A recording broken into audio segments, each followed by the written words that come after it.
Greetings, having trouble sleeping? Many people do. This video is a guided meditation session to help you get a good night's sleep. If this doesn't help you, we also have white noise and green noise videos on our channel of multiple lengths available to aid you in getting a good night's sleep. Please subscribe to our channel. Now, onto the guided meditation.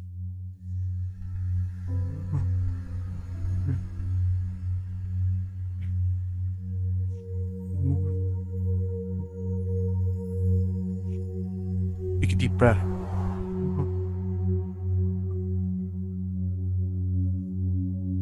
As you exhale, relax any thought that you notice back to source.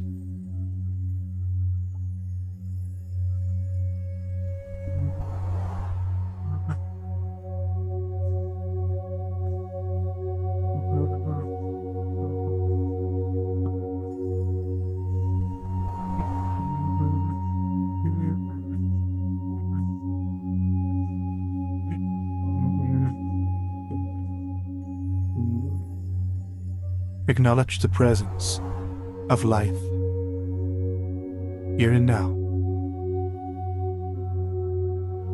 This cognizant, aware, sentient mystery. That which you can notice as I exist or I am. There's no explanation for it. It does not come from your brain. It does not come from the elements. Somehow, there is this magical quality of being, of something existing, of something being aware of itself being.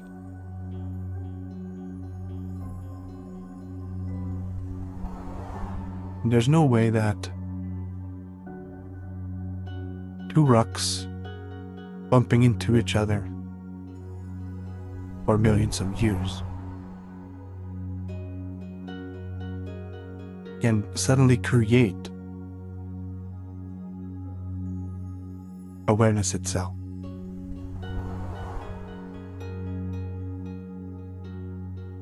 So the world that we see with our supposed senses, physical world, if you will, is not the host. It's not hosting your sentience, that mysterious phenomenon of the fact that you are, which is amazing when you really consider it. And stop taking it for granted for just a minute. How did I am come about? Was it because of those rocks that were humping each other for a few million years? Did the friction between them really produce sentience, I amness, consciousness, complex emotion, spiritual insight, profound abstract thinking, communication? Of course not. The world did not produce you. Nothing in the world, not your parents, not your senses, not other people, not the five elements, none of it produced I am. But what you are is somehow independent, free of this world.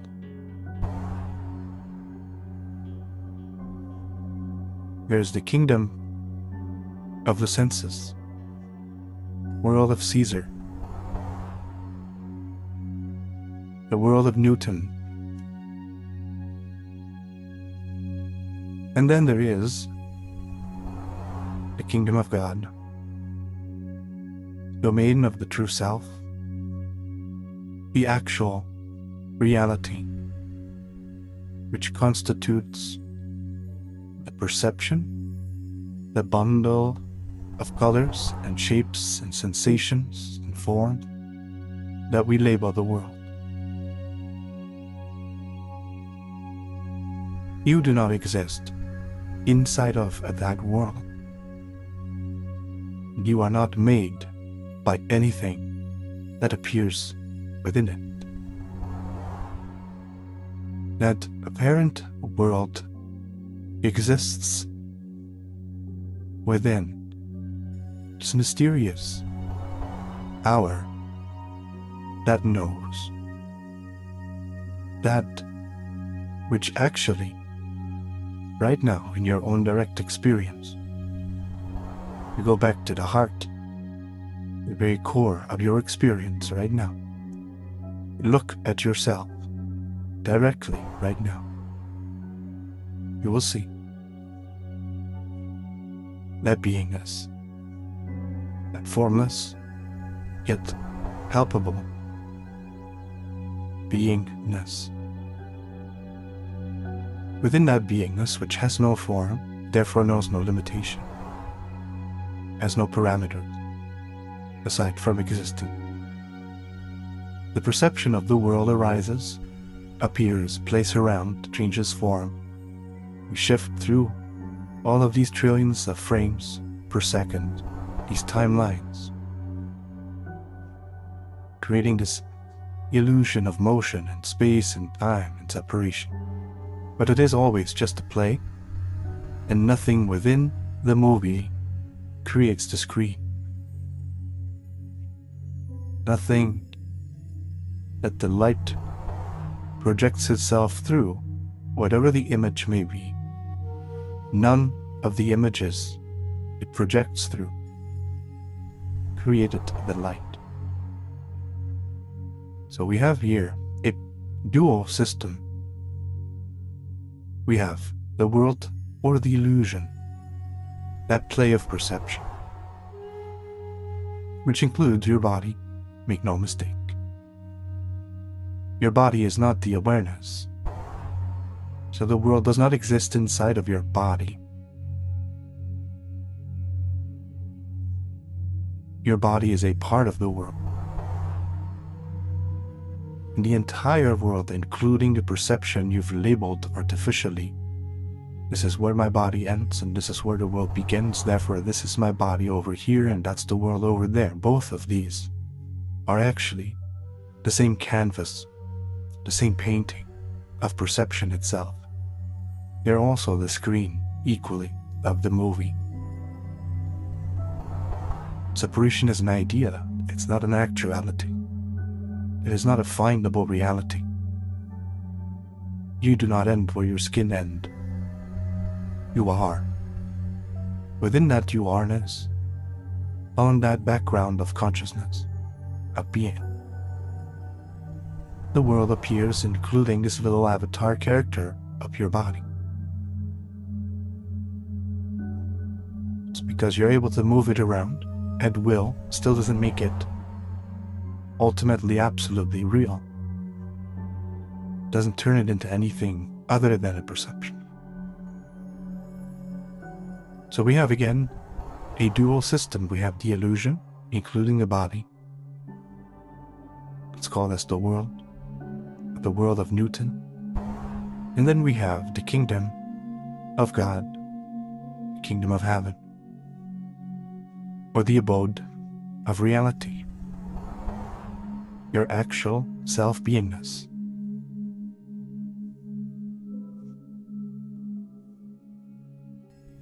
And then, in addition to these two realms, if you will, which aren't separate but they are different, there is this beautiful power of attention. You can use your attention right now and point it outward, out there, towards the perceptions, under the assumption that what you see is actually out there.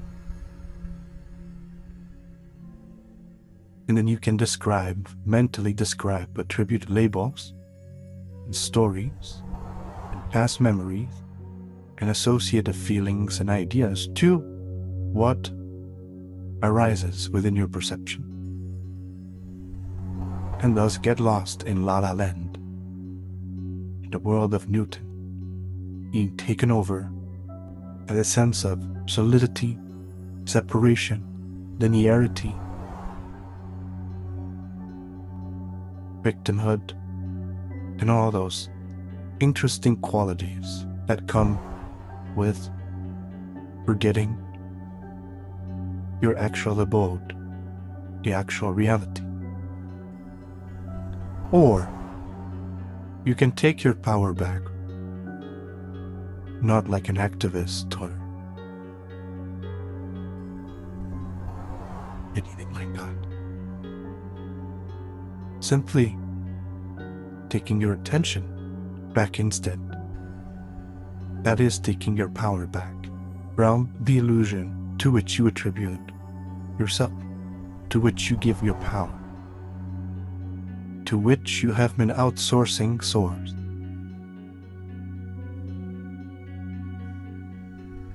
To pay attention exclusively to the world of Newton, the world of appearances, the world of Caesar, the world of form, the world of illusion, at the expense of remembering I am. I am.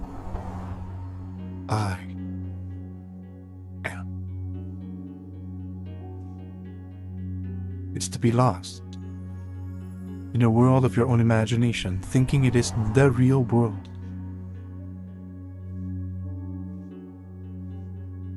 But you can use that same attention and flip it around back onto self, back onto being, back onto this formless, magical, but undeniably present quality of something here is sentient, is alive. Something here exists. Again, I'm not talking about the body being alive. The body being alive is just emotions appearing. The one who's witnessing the body's emotions appearing and its organs functioning, that which knows that, is what's actually alive. Your body's not alive. You're not alive as your body. Your body is simply moving, shifting, changing, functioning. That doesn't mean it's alive. It doesn't mean it's sentient. You exist. That is what it means to be alive. So take your attention back even prior to assuming yourself to be the body. Go back even further into the background of I am. Because I am exists whether the body does or not, whether the body sleeps or is awake, whether the body feels good or feels bad, whether the body even came into being in first place or never came into being. In this case, it did for you in this way. But before that, what were you? Before your grandparents were even conceived, where were you? What were you? How were you? That which you were prior to the conception of your grandparents, you are now. That same alive sentient principle. It just takes on all these different forms.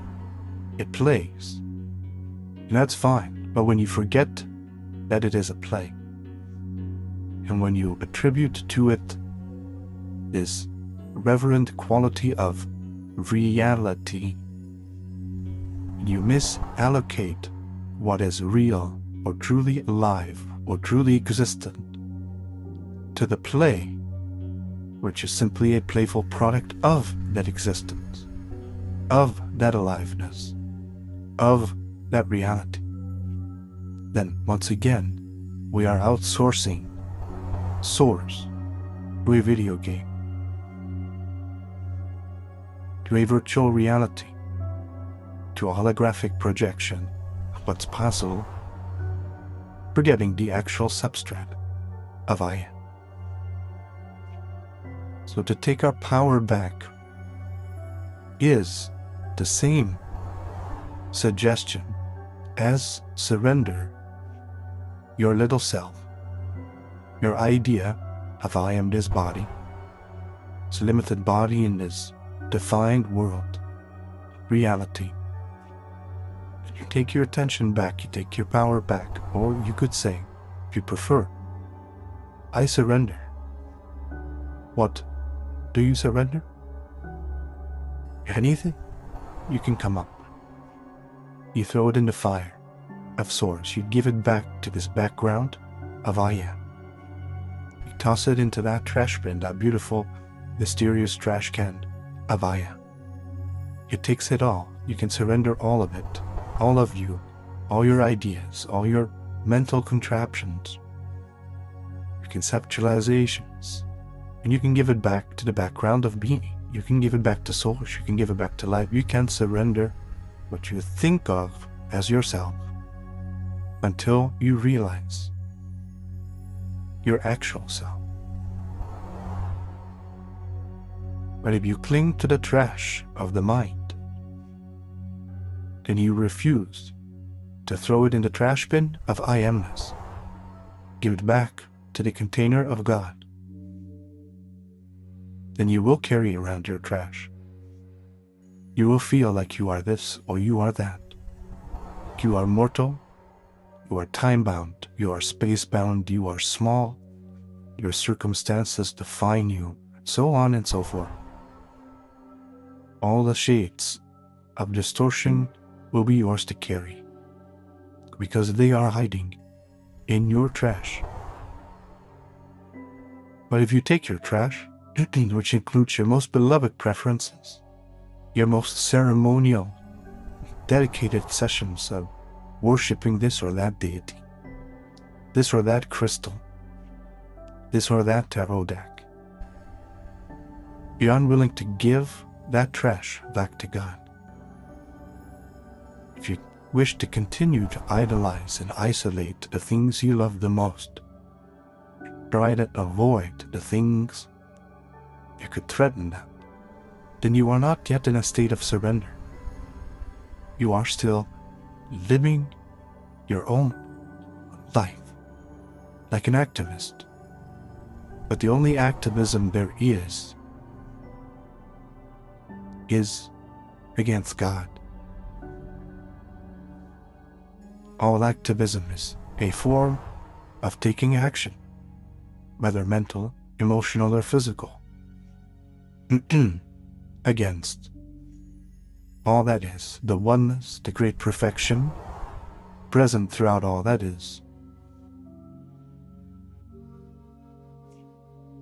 For once you accept the oneness beneath the illusion which connects all that there is, and you make it your own once again by surrendering your beloved bag of trash, this beloved concept of yourself.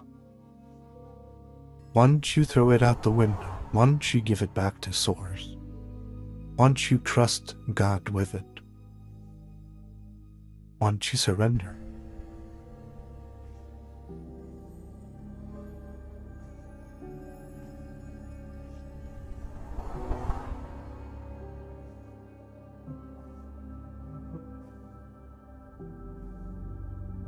guess who's there to greet you?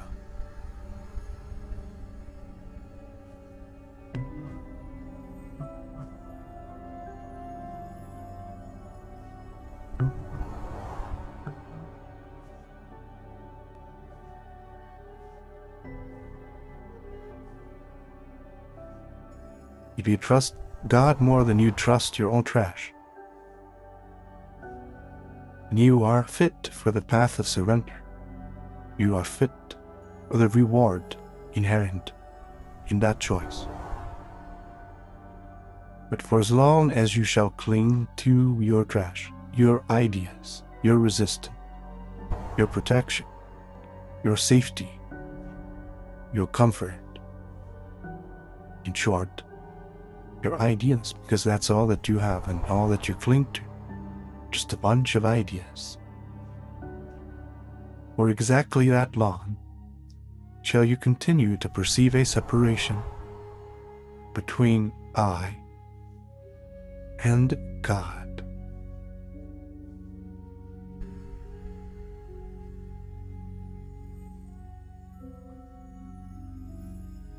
But when your trust in Source, in God, in life as a whole begins to outshine or exceed, overwhelm, or expire your otherwise clingy attachment to your own ideas, that is when surrender begins to become a reality for you. Before that, it's just a thought, it's just something you entertain, it's just a nice philosophy. It's just a lifestyle idea. But real surrender means real sacrifice of the things you love the most, which are your ideas. For everything you think you love out there is tied to an idea that somehow you cultivated or you inherited from society, that you have started to believe in and find evidence for.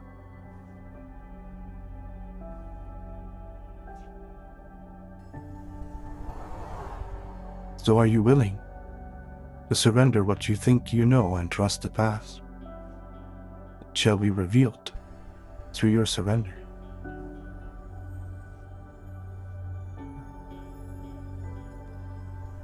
If so, you walk this narrow path with this small gate of surrender. Genuine surrender, not the lifestyle surrender, not the yoga magazine surrender, not the mindfulness group session surrender. Actual surrender of all the garbage you have collected in the form of what you think is right and what you think you need to protect and what you think you deserve and want and what you think you love and what you think you should avoid. You are closest to your ego concepts of you. Once you grow in willingness, in maturity, in readiness, throw that out, then this narrow path shall be revealed, and you shall walk it with relative ease. It will squeeze out of you everything that is false, everything that is untrue. Like a sacred fire, it will burn you up and set you free.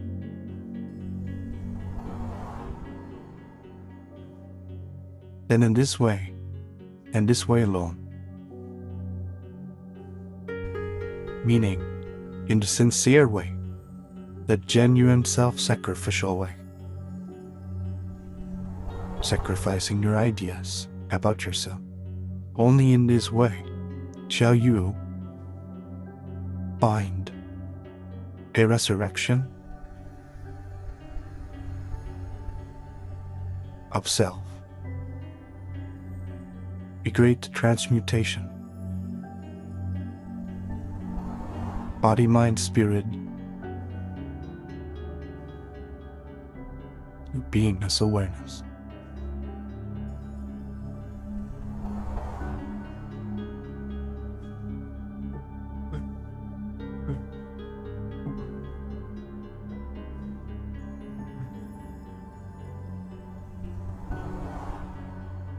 And I encourage you to tune in, to inquire, what is on the other side of this gate for me? Not to please your present self-concept, to give it a nice image per se, but more so to inspire your trust in the path of surrender.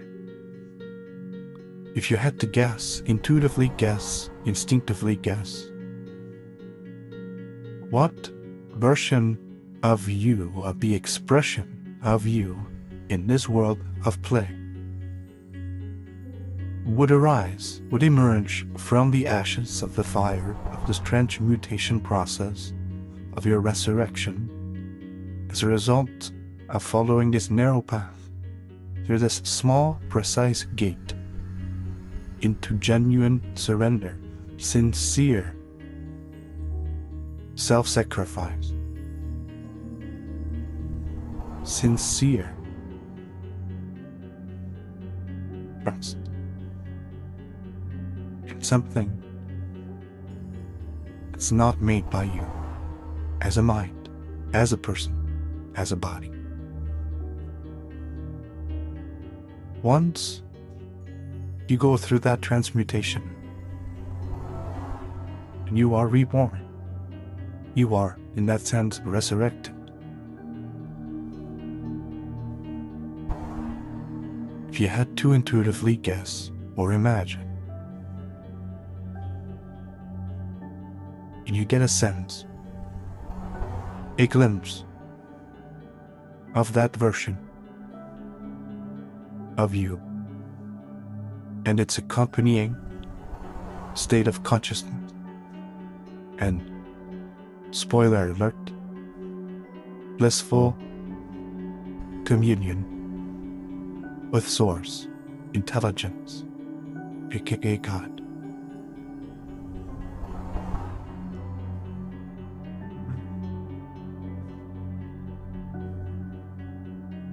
Don't allow the mind to hijack this as simply an idea or a philosophy. You have to understand and remember frequently and demand that this is a reality that awaits you through your own choice or will.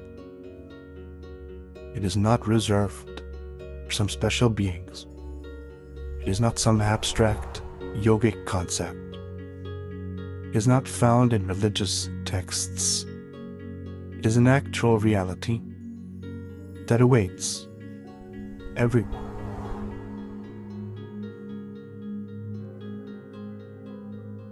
Remember, it's an actual reality. It's more real than whatever your mind can come up with about it. Don't listen to the thoughts and the images. Remember that there is a reality to this, a potential that awaits you, that is already here in truth. Can you glimpse that? Who would I be post-resurrection, post-ego death, post-resurrection in the true life? What would my true life be like, my awakened life, the one that has burned through the veils of the game seeming real, and thus freed me to recognize and be one with what is actually real, and to come naturally from that settled state of blissful communion with Source Intelligence.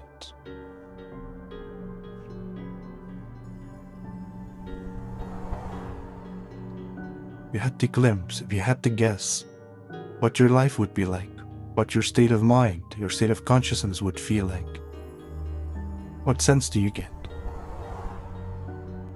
when you tune into that potential?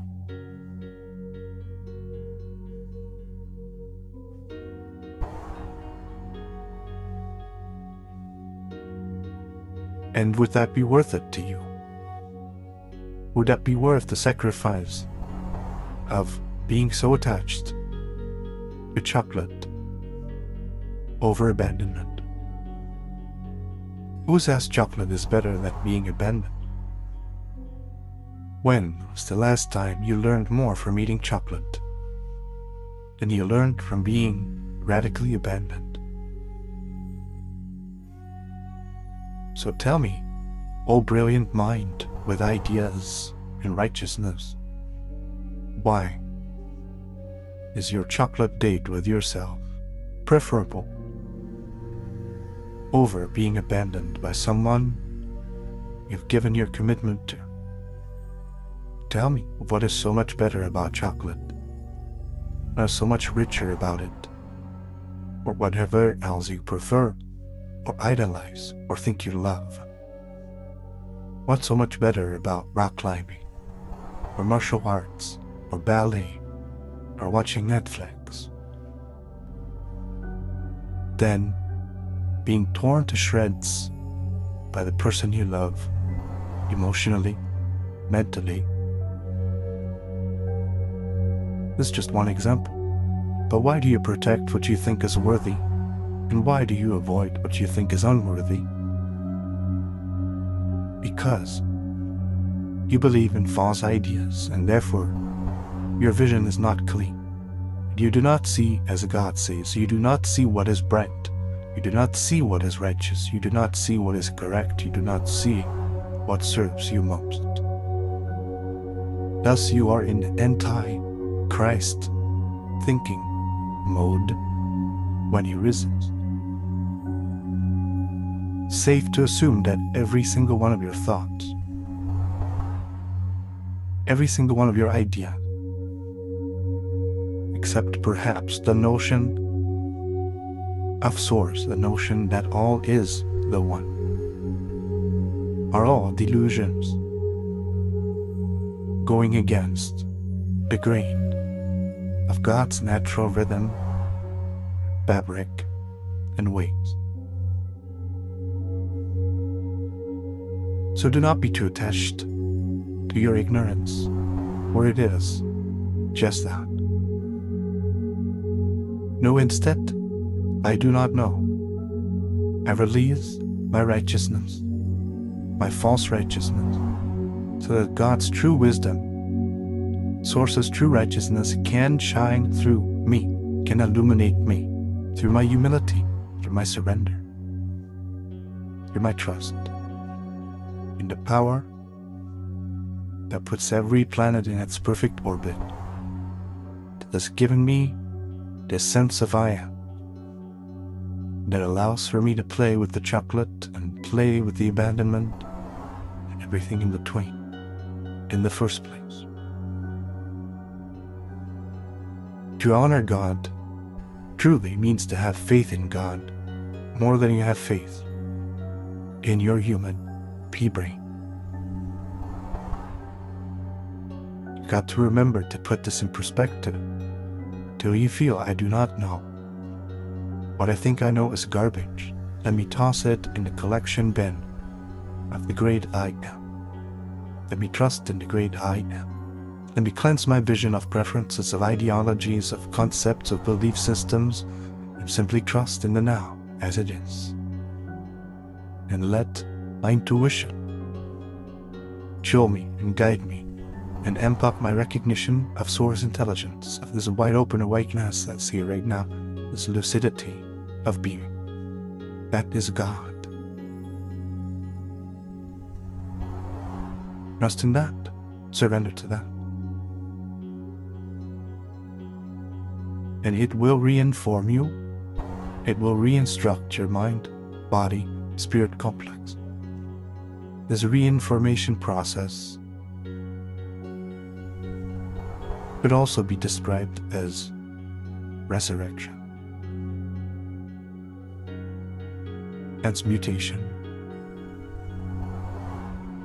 becoming a man or woman of God.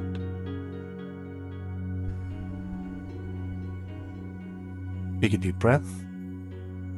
Know this is possible for you as an actual reality that you cannot think about. It has nothing to do with your thoughts. Remember, it is an actual reality of being that awaits you. Take another deep breath and declare that you don't know anything about anything and that you're perfectly okay with that.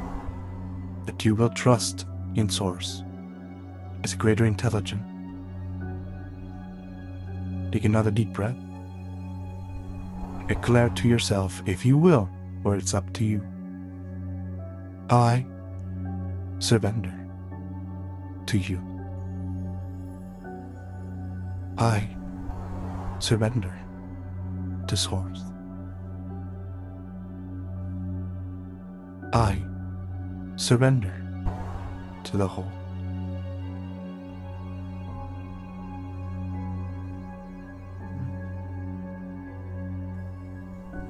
And then rest in the stillness, which is lucid and alert, as well as completely at ease and relaxed and wide open. There's no strain, but there is a dense clarity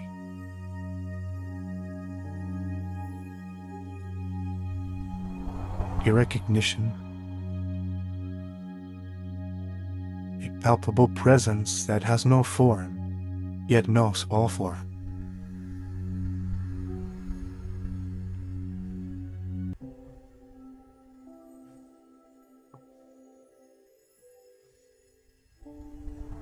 Surrender all stress to that great ease, a great perfection